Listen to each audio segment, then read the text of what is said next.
e habitou entre nós. Que hoje está cheio de graça a oferecer a cada um de nós, né? É muito bom, queridos, podermos nos reunir durante essa semana para relembrar também o grande sacrifício que foi feito por Ele para cada um de nós, e como a própria palavra de Deus diz, para que todo que nele crê não viesse até a condenação do pecado, mas fosse liberto do pecado e assim tivesse a vida. Antes de nós entrarmos na mensagem, falo um pouquinho hoje, né? Sobre a questão da glória do sangue de Jesus. Nós gostaríamos somente de reforçar algumas informações para os irmãos, para os amigos que aqui estão. Então vamos embora. Embora em nome de Jesus. Bom, está feito o apelo, que Deus abençoe a todos vocês. E nesse momento, então, vamos curvar nossas frontes e vamos falar a Pai do Céu, pedindo ao Deus do Espírito Santo que nos ilumine nessa noite. Oremos. Bendito e eterno Deus, aqui, Senhor Deus, a nossa gratidão pelo cuidado, pela proteção, pelo sustento, e o mais importante, Senhor Deus, pela graça de ter enviado o teu Filho unigênito, para que todos que em Jesus viessem a crer tivessem não mais a condenação do pecado, mas tivessem a libertação e, consequentemente, a vida eterna.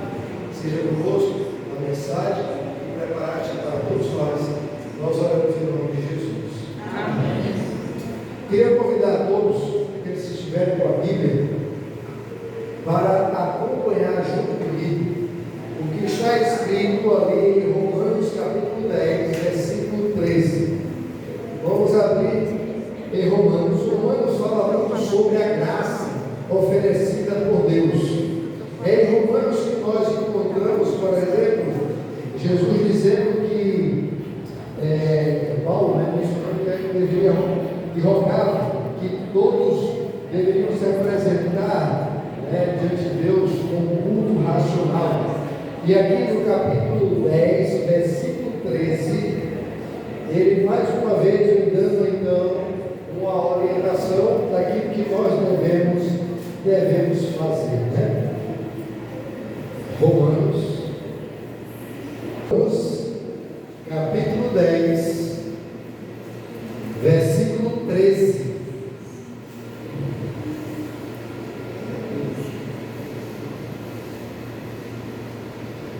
Vamos falar um pouquinho sobre libertos pelo sangue, né?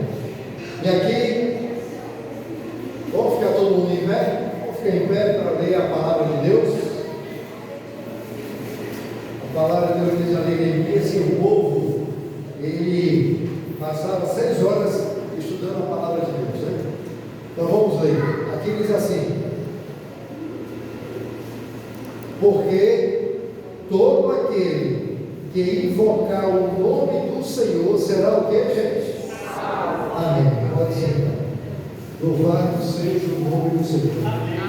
Porque todo aquele que invocar o nome do Senhor será salvo. Interessante que quando a gente vai para uma cidade, principalmente cidade grande como Fortaleza, e a gente vai naquelas ruas onde ali está vendendo muitos materiais da China e tudo mais, geralmente a gente para assim para observar, e se tivéssemos um motorista no prédio e olhar de cima, vocês iam ver que parece um lugar de formiguinha de um lado para o outro, como se todos ali tivessem que prestar conta a alguém, como se fosse escravo de alguém ou de alguma coisa, porque vão correndo de um lado para o outro.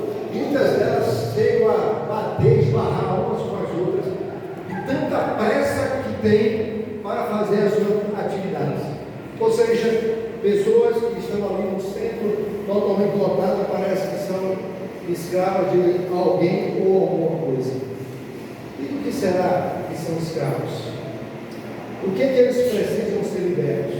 Interessante, queridos, que uma jovem chamada Eva Eger, ela era conhecida como Ed, ela nasceu na Hungria e ela vivia com a sua família. Até que em maio de 1944, ela tinha acabado de completar 16 anos e junto com a sua mãe e seu pai e uma irmã mais nova. Ela foi para o campo de extermínio nazista em Auschwitz. E ali ela foi levada juntamente com seus pais e sua irmã, chamada Magna. Chegando lá, eles faziam uma separação. Aqueles que estivessem até 15 anos de idade e aqueles que tivessem mais de 45 anos, eles iam tomar o banho. O banho, na realidade, que eles tomavam era câmara de gás. E logo depois, eles eram incinerados. Ou seja, não tinham nenhum direito à vida, eles eram mortos. E interessante, queridos, que aqueles que tinham 16 a 44 anos, eles tinham que trabalhar até morrer. Eles trabalhavam sem se alimentar. E o mais impressionante é que Ed, ela dançava balé. E alguns soldados souberam que ela dançava balé. Então preservaram um pouquinho Ed para que ela distraísse alguns dos soldados ali presentes, inclusive concederam pão para que ela se alimentasse e preservou a sua vida por algum tempo.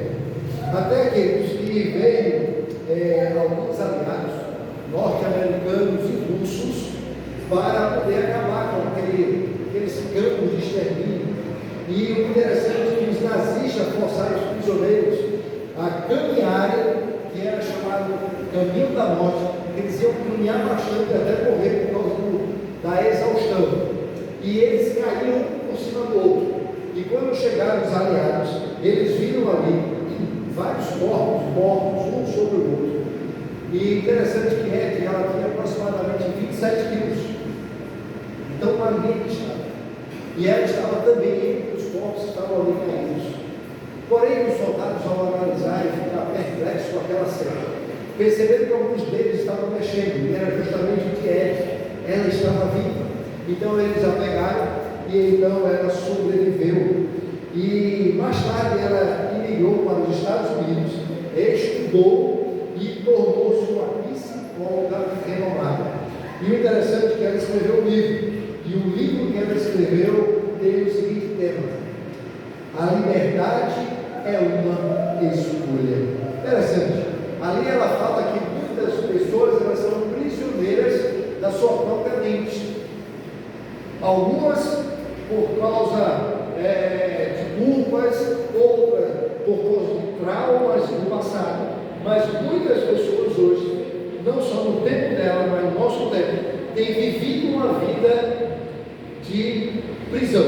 Prisão por causa de traumas, por causa de culpa, por causa de mágoas, ou por causa de somatizações de coisas negativas que aconteceram no decorrer da sua vida. Sabe, amados, podemos atravessar o vale de Zed, podemos atravessar o vale da sombra da morte, mas não precisamos acampar nem construir nossa casa lá. É o que ela disse.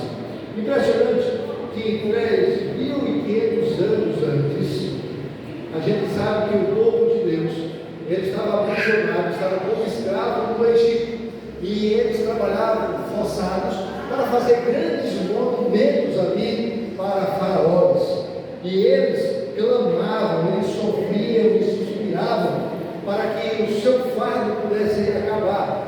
E interessante, queridos, que eles começaram agora a clamar por um libertador, para que o libertador viesse e o levasse para a terra prometida e para o seio de Abraão. Aquele era mais um capítulo da história entre o grande conflito entre o bem e o mal. E aquelas pessoas estavam ali passando aquele sofrimento e precisavam de um libertador. Sabe, amados, eles clamaram. Clamar é muito mais do que uma oração comum que nós podemos fazer. Clamar é se depor aos pés de Cristo, é poder colocar diante dele todas as nossas angústias, todos os nossos fardos, tudo aquilo que tem nos incomodado, para que então ele possa nos libertar e possa então nos dar a vitória.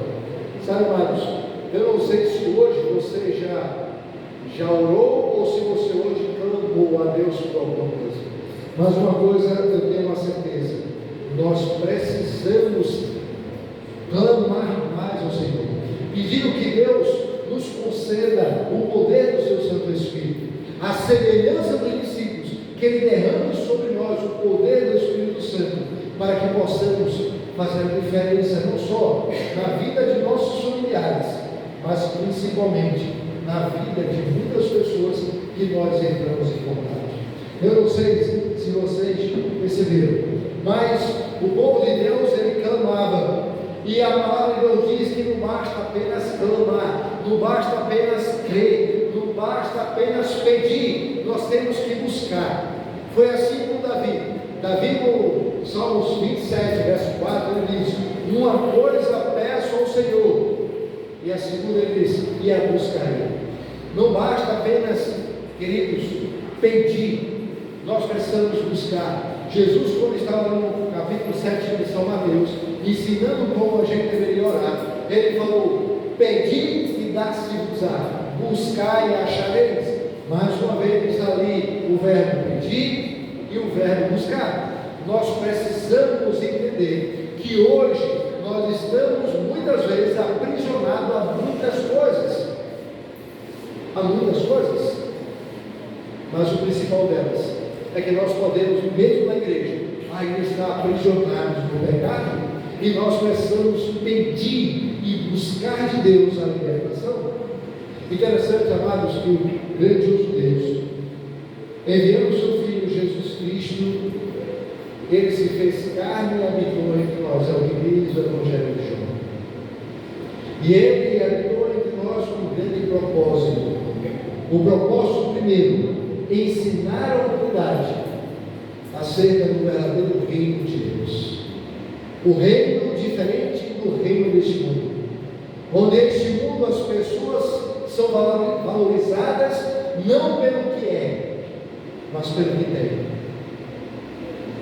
É por isso que muitas pessoas, para serem vistas, precisam correr atrás de riquezas, de posses, de fama, para serem exaltadas.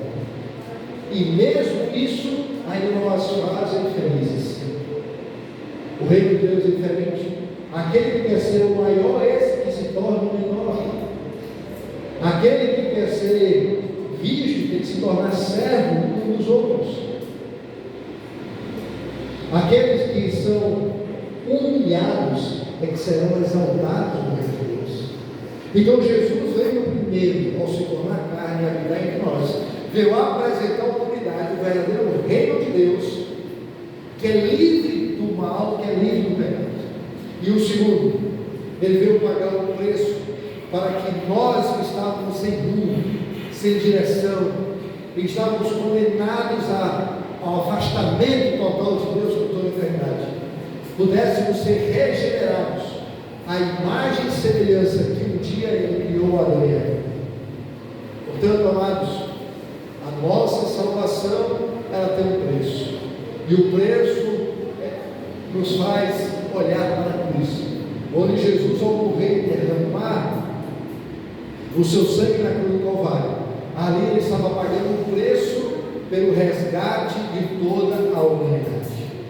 Interessante que aquele povo de Israel que clamava por um libertador, Deus então trouxe um libertador para eles, e ali, através da luta de deuses, Israel contra o Egito, no final a gente sabe que a última praga foi a morte dos primogênitos, e ali, através da morte dos primogênitos, Deus estabeleceu a Páscoa, ou seja, ali era um momento em que haveria distinção entre aqueles que eram filhos obedientes e daqueles que eram desobedientes, daqueles que serviam o verdadeiro Deus e daqueles que serviam os deuses do mundo.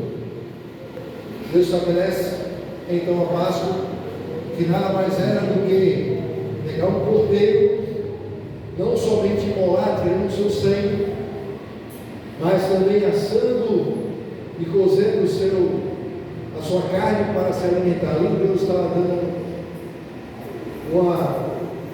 um exemplo de que não basta apenas o sangue de Cristo para nos purificar, a gente precisa se alimentar de Jesus. Existem várias maneiras de nos alimentarmos de Jesus, através da Bíblia, que é o principal, de profecia, das lições, dos estudos bíblicos, nos fazem nos alimentar de Deus. Interessante, amados, que a palavra do Senhor, ela diz que o amor de Deus, ele é tão grande, que se não fosse através de sangue, não haveria remissão de pecados. E o interessante, amados, que o argumento do rei para não libertar o povo é que ele não conhecia o Deus de Israel e o chamava de Deus invisível. Sabe, amados, nesse momento Moisés é levado perante o faraó e dizer que ele precisava libertar o povo. E como eu falei, a Páscoa ela vem de um verbo chamado passagem, que significa passar por cima, e todo aquele ritual tinha um significado profundo. O cordeiro não deveria ser somente morto, mas deveria ser comido, como Cristo disse: devemos comer sua carne e beber seu sangue para sermos salvos. Se Deus não tivesse provido um meio para a sua salvação, os israelitas também teriam perecido. Cristo, nosso Cordeiro Pascal, foi crucificado, foi morto, porque era necessário que alguém morresse em nosso lugar.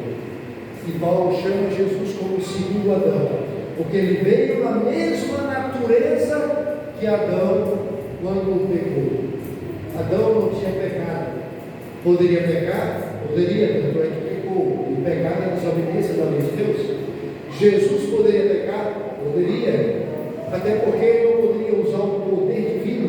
Porque se ele usasse o poder divino, Satanás diria que era injusto, o ser humano era Deus. Então, quando Jesus veio, ele era Deus, mas revestido como humano, e ele não poderia usar o poder divino dele. É tanto que ele expressa dizendo: todo o poder me foi dado no céu e na terra. Por que ele teve que expressar que o poder foi dado? Porque se o Pai não lhe desse poder, ele não poderia operar os milagres que ele realizou. É por isso que ele disse: eu vou para junto do Pai. E junto do Pai ele tem um trono. Por quê? Porque foi lhe concedido. Porque como Deus ele tem direito, mas como humano ele não tinha, a não ser que fosse dado para ele. E é isso que nós precisamos entender. Jesus tomou a forma humana para todos sempre. Para todos sempre ele terá marcas nas mãos e nos pés, como símbolo de imensurável amor pela humanidade. Portanto, amados, nós não fomos comprados e regenerados por valor irrisório. O valor foi muito alto. E é por isso que a Páscoa ela deve nos remeter a este grande amor, o amor que se sacrificou. E verdadeiramente aqueles que amam se sacrificam, porque o amor ele não é demonstrado apenas nas palavras, mas ele é principalmente demonstrado nas ações. E Jesus demonstrou isso na cruz do Calvário. E cabe a cada um de nós também mostrar para Jesus o quanto nós amamos. A única coisa que ele pede é a entrega de nossa vida, é a obediência aos seus mandamentos, princípios e estatutos. Se assim fizermos, nós seremos os mais felizes dos seres humanos. Por quê? Porque Jesus deseja conviver com cada um de nós. A semelhança de Eva, que mesmo passando por sofrimentos e precisava de uma libertação, e a libertação veio com os norte-americanos e russos, como o povo de Deus israelita no tempo do Egito, precisava de um libertador, e veio através de Moisés. Deus também nos dá hoje a libertação do pecado através de Jesus Cristo. Termino contando uma ilustração de um jovem que estava na beira da praia, na orla da praia, e ele baixava e levantava. E um escritor que estava no apartamento de frente para o mar, ele percebeu que o garoto baixava e levantava, E aquilo aguçou a sua curiosidade. No dia seguinte, ele levantou cedo, 4 horas da manhã, e foi até a beira da praia. E ali ele percebeu que o garoto estava pegando as estrelas do mar, que estavam encalhadas na areia, por conta que o mar secou. E ele estava devolvendo aquelas estrelas do mar para o mar. Aquele escritor ficou curioso e, ao mesmo tempo, ele ironizou aquele jovem. Ele disse: meu rapaz, só um momento, o que você está fazendo? Ele falou: eu estou devolvendo ao mar as estrelas do mar. E ele falou assim: tá, mas espera aí, só um momento. Observe aqui essa obra. Observe esse horizonte. Existem milhares e centenas de milhares de estrelas do mar. Você acredita que vai salvar todas elas? Aquele garoto não disse nada, apenas baixou, apoiou mais uma estrela, olhou para o escritor e lançou o mar. E então ele, olhando para o escritor, disse o seguinte: olha, Senhor, talvez para mim sozinho seja impossível eu salvar a todas elas, mas com certeza na vida desta eu fiz a diferença. Aquele escritor reconheceu a lição como se fosse um tapa na cara dele. E agora, todas as manhãs, não era só aquele garoto que estava sozinho para lançar as estrelas do mar da governo. Agora eram dois: o escritor e o garoto. Estavam os dois tentando alcançar o máximo possível para salvar aquela estrela. Sabe, amados, às vezes a gente pensa que Jesus Cristo é o único que está interessado no salvar. É verdade que só através de Jesus, que é o mediador entre Deus e o homem, nós somos salvos. Mas existe outro que está ao lado de Jesus, chamado Deus e Espírito Santo. É Ele que nos convence do pecado, da justiça e do juízo, e nos faz entender que nós estamos escravos do pecado e precisamos de liberdade. Então Ele nos apresenta Jesus Cristo. Nós precisamos ter mais intimidade com Deus. Nós precisamos ter mais intimidade com a palavra de Deus, com as verdades bíblicas, para entender que se somos escravos, é porque nós ainda não pedimos e buscamos o libertador. Nessa semana, você vai ter a oportunidade de se sentir aliviado, e ter a certeza de que, por mais grave que seja o pecado cometido, mas através do grande libertador Jesus Cristo, você estará liberto desse peso, da culpa, liberto de todo o mal. E sabe o que é melhor? Você terá o nome escrito no livro daqueles que pertencem ao Senhor para todos.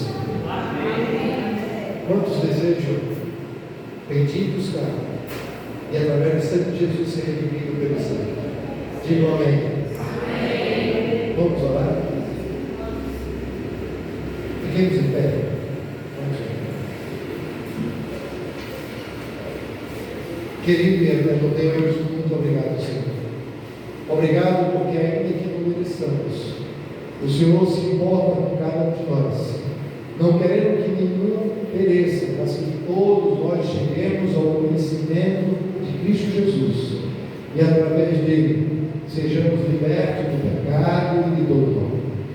Fique conosco, Senhor, e tenhamos a certeza de que Jesus venceu, e se Ele venceu, podemos também ser mais que vencedores, porque Ele disse: se nós estivermos com Ele, Ele estará conosco, e se Ele está conosco, nós seremos também vitoriosos.